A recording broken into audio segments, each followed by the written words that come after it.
Si nos pensées créent notre vie, alors donnons du pouvoir à notre esprit. Vous pensez entre 60 et 70 000 pensées en une seule journée et 90% de ces pensées sont identiques aux pensées que vous avez eues le jour précédent. Donc les mêmes pensées créeront toujours les mêmes choix vont toujours engendrer les mêmes comportements produiront toujours les mêmes expériences et les mêmes expériences créeront toujours les mêmes émotions, et ces émotions alimenteront à nouveau les mêmes pensées. Notre biologie, nos circuits neuronaux, notre chimie neuronale, nos hormones et même notre expression génétique resteront exactement identiques à notre façon de penser, d'agir et de nous sentir. Or, notre façon de penser, d'agir et de nous sentir, c'est ce que l'on appelle notre personnalité, et notre personnalité crée notre réalité personnelle.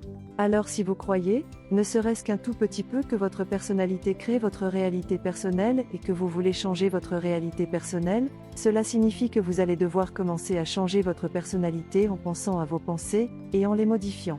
Vous allez devoir commencer à prendre conscience de vos habitudes et de vos comportements inconscients, et les modifier.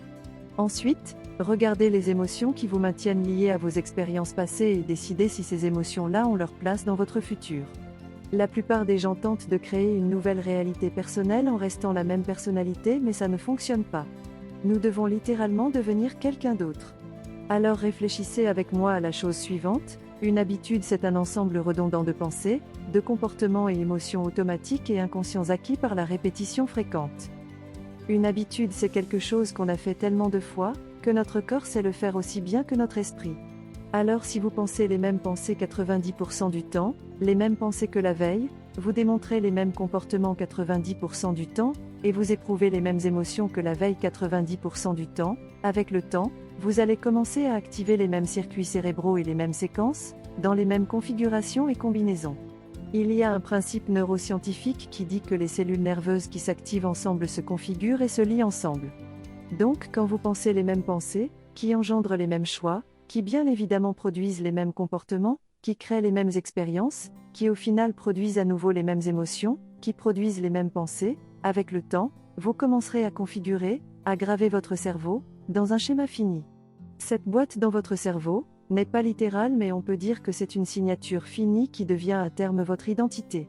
La plupart des gens, quand ils atteignent l'âge de 35 ans, deviennent un ensemble mémorisé de comportements, de réactions émotionnelles, d'attitudes, de croyances et de perceptions inconscientes qui fonctionnent comme un programme informatique subconscient.